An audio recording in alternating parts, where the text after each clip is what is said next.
জিততে হলে হারতে হবে, আর খালাতো বোনের মন পেতে হলে তার পিছে পিছে ঘুরতে হবে। ওই খালাতো বোন, ওই খালাতো বোন, I love you. Hi hi ভাই, তা তুমি কি আর কোনো মায়া খুঁজে পেলে না?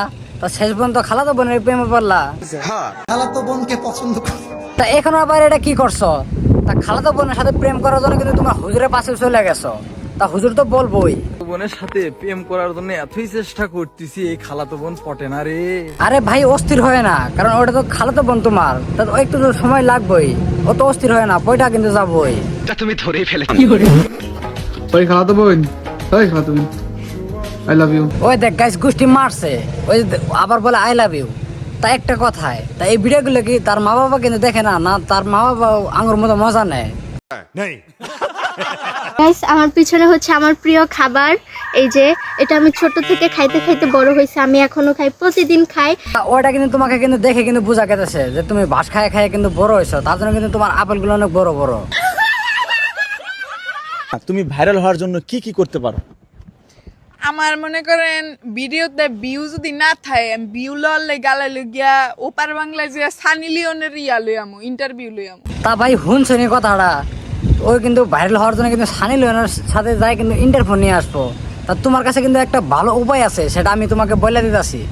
তোমার কিন্তু সানি লিওনের কিন্তু একবার ইন্টারভিউ নেওয়া লাগবে না, তুমি ডাইরেক্ট সানি লিওনে পাই না যাও, ডাইরেক্ট ভিউজ তো আইবই, আর টাকা ইনকাম কিন্তু একটু বেশি হবো।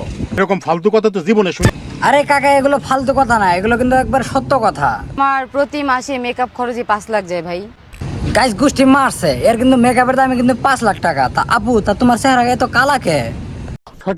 পরিচয় দেওয়ার সময় নাই, তোর বড় ভাইদের জিগা কিং জং কি ডা। আরে ভাই গোষ্ঠী মারছে, এখন যদি দেখি বাংলাদেশে কিন্তু কিং জনের পোলাও কিন্তু পয়দা হয়ে গেছে গা। তা এই কথা যদি কিং জন যদি শুনে, তাহলে কিন্তু ডাইরেক্ট মিছিল মেরে উড়িয়ে দেবো। আপনারা জানেন আমি কখনোই কম দামি ড্রেস পরি না, আর কম দামি ড্রেস পরলে আমার অনেক বেশি ইচিং হয়। আর এই ড্রেসটা কিন্তু খুবই কম দামে নিয়েছিলাম, বলতে পারেন পানির দামে নিয়েছি। আর এইটার প্রাইস মাত্র 70 কোটি টাকা ছিল। 70 কোটি টাকা, তাও আবার মাত্র? তা এত টাকা আসে কোথায় থেকে? ও বুঝছি না, মানে দিস ইজ বিজনেস। স্বামী যদি ছেড়েও দেয় তারপর কিছু করে না, মুভি দেখতেই হবে। তা এই চাষি কারবো ওটা কিন্তু আমি জানি না, তো তোমাকে বলে গেছি এই চাষিরে ডাইরেক্ট 3 বেলা ভাত খাওয়ানোর বদলে ওর মুভি খাওয়াও। তাও হিরো আলমের যে পুরোনো যে মুভি আছে ওইগুলো। তোমার কথা তা আমার কথা হইলে কিন্তু তোমার কিন্তু খুশি লাগবেই। তা আমি কিন্তু বেজার করার মতো কোনো কথা বলি না। তোমাদের ভাইয়া সবসময় সিঙ্গেল থাকুক, না চাইলে তোমার ভাইয়াকে আমার হাতে তুলে দাও। তোমার ভাইয়াকে আমার হাতে তুলে আমাকে বাবি ডাকো।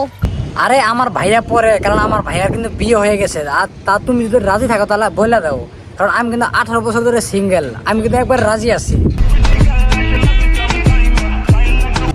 তো বন্ধুরা, এই ছিল আজকের ভিডিও। যদি ভিডিও ভালো লাগে অবশ্যই একটা লাইক, একটা সাবস্ক্রাইব করে যাবা। তো পরবর্তী ভিডিওতে আবার দেখা হবে। আর হ্যাঁ, ফেসবুক থেকে দেখা থাকলে অবশ্যই ফলো করে যাবা। সো চলো, টাটা, বাই বাই।